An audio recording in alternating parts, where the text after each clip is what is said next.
लेकिन अनुराग जी, विपक्ष भी तो यही कह रहा है, वो भी यही कह रहा है कि शांति के लिए अगर सबको मिलकर प्रयास करना चाहिए तो आइए एक सर्वदलीय प्रतिनिधिमंडल जाए वहां पर, जो सबके साथ जाके वहां पर प्रयास करे, समुदाय के साथ बातचीत करे। तो क्या इस पहल का दरवाजा खुल सकता है? देखिए, 21 एमपी जो अलग अलग राजनीतिक दलों के थे, उन्होंने जाने की इच्छा जताई, वो गए, किसी ने मना नहीं किया। राहुल गांधी जी जाके राजनीति करना चाहते तो उन्होंने की, किसी ने मना नहीं किया।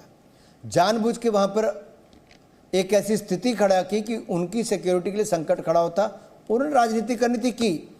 हमने किसी को जाने से पहले भी नहीं रोका, आज भी नहीं रोकते हैं। लेकिन मैं एक सवाल पूछता हूं, जब कांग्रेस की सरकारें थी, ना प्रधानमंत्री गए, ना गृह मंत्री गए, ना गृह राज्य मंत्री गए, और ना ही इन्होंने लोकसभा या राज्यसभा में कभी जवाब दिया। हमारी सरकार के समय गृह मंत्री अमित शाह जी 4 दिन मणिपुर जाके बैठे, 50 मीटिंगें अलग अलग लोगों से की, अलग अलग ग्रुप्स को बुला के की, शांति बहाल करने के लिए की। हमारे गृह राज्य मंत्री नित्यानंद राय जी 23 दिन तक मणिपुर में रुके। हमने हर संभव प्रयास किया, आगे भी करेंगे। हम राजनीति नहीं करते हैं, हम लोग शांति चाहते हैं, क्योंकि हम जानते हैं कि शांति के माध्यम से ही देश आगे बढ़ सकता है, और लगातार आगे करेंगे। और मैं एक बात तो जरूर कहूँगा, आज पूरा विश्व भारत की चेतना के प्रति और भारत के सामर्थ्य के प्रति एक नया विश्वास, एक नया आकर्षण देख रहा है, और एक नई उम्मीद भारत में देखता है। ये नई होप जो दिखती है, ये नई उम्मीद, हमें इस उम्मीद पर खरा उतरना है। और ये उम्मीद दुनिया को भारत के नेतृत्व यानी कि नरेंद्र मोदी जी और भारतवासियों यानी कि हमारी जनता के ऊपर दिखती है।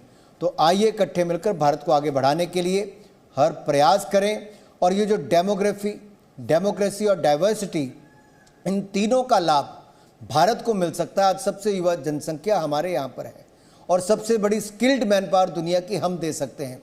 2 करोड़ बहनों को हम लोग लखपति दीदी बनाएंगे, 2 करोड़ लखपति दीदी अगले कुछ सालों में बनाकर देंगे।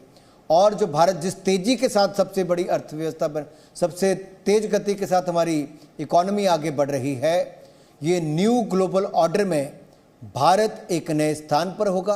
भारत एक बड़ी प्राथमिकता दुनिया के लिए होगा, क्योंकि जियोपॉलिटिकल इक्वेशंस ऐसी बन रही हैं कि दुनिया के लिए आकर्षण का केंद्र और उम्मीद का केंद्र कोई बना है तो भारत, भारत और भारत बना है। अनुराग जी, डेमोक्रेसी, डाइवर्सिटी और डेवलपमेंट, इनके डिविडेंड की बात जो है, वो उसका खास तौर पर जो इंतजार है वो सबसे ज्यादा युवाओं को है। आप युवा मामले भी देखते हैं, और अगर युवाओं की अपेक्षा की बात की जाए तो रोजगार उनकी सबसे बड़ी अपेक्षा है। रोजगार की क्या गारंटियां आप देखते हैं आज के भाषण में प्रधानमंत्री के? देखिए, आज भी उन्होंने जैसे कहा कि मुद्रा योजना के माध्यम से देखिए करोड़ों युवाओं ने, महिलाओं ने, युवाओं ने, अन्य जनों ने, सब ने 8.5 करोड़ से ज़्यादा तो उन्होंने अपने रोजगार शुरू किए, करोड़ों लोगों को और रोजगार दिया। ये अपने आप में दिखाता है कि कितनी सफल कार्यक्रम वो हुआ, और स्वरोजगार और अपना कारोबार शुरू करने के अवसर दिए।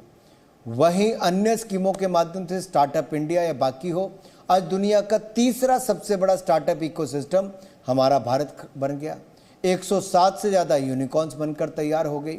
ये अपने आप में दिखाता है कि भारत एक उभरती हुई ताकत है, और युवाओं ने उसमें अपना योगदान देकर दिखाया है। भविष्य भी भारत का उज्जवल हो, क्योंकि युवा सबसे बड़ी शक्ति अगर कहीं पर है, युवा शक्ति तो दुनिया की आज भारत में है। तो इसीलिए प्रधानमंत्री जी का मानना था कि विश्वकर्मा योजना के माध्यम से हम युवाओं को वहाँ भी ट्रेनिंग देंगे। सेल्फ हेल्प ग्रुप की महिलाओं को करोड़ों, हज़ारों में 15,000 से ज़्यादा ऐसी सेल्फ हेल्प ग्रुप्स को हम ड्रोन टेक्नोलॉजी की भी, रिपेयर से लेके उड़ाने तक की, सब फर्टिलाइजर स्प्रे करने की सर्विसेज की वो ट्रेनिंग भी देने वाले हैं। लेकिन अनुराग जी, भविष्य की जो भूमिका है वो तो अतीत की नींव पर बनती है, और कांग्रेस यही आरोप लगा रही है कि ऐसा जताने की कोशिश की जा रही है, ऐसा बताने की कोशिश की जा रही है कि जैसे पहले कुछ किया ही नहीं गया, और अब जो कुछ हो रहा है बस 2014 के बाद हो रहा है। देखिए, 2014 के बाद अब तक 13.5 करोड़ गरीबों को गरीबी रेखा से बाहर निकाला गया।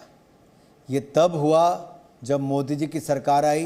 कांग्रेस 60 साल रही, नहीं कर पाई। कांग्रेस कहती थी गरीबी हटाओ, लेकिन गरीब मिट गया, गरीबी नहीं हटी, अति गरीब हो गया।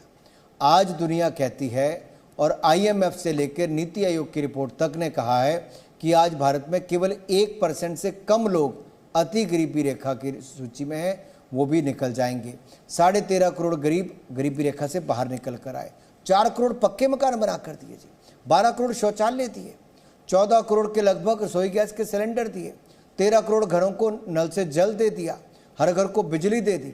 ऐसे में आपको अन्य स्कीमें बताऊंगा तो देखिए क्या किया, और जनता को 70,000 करोड़ रुपया आयुष्मान भारत योजना से उसका लाभ मिल पाया है।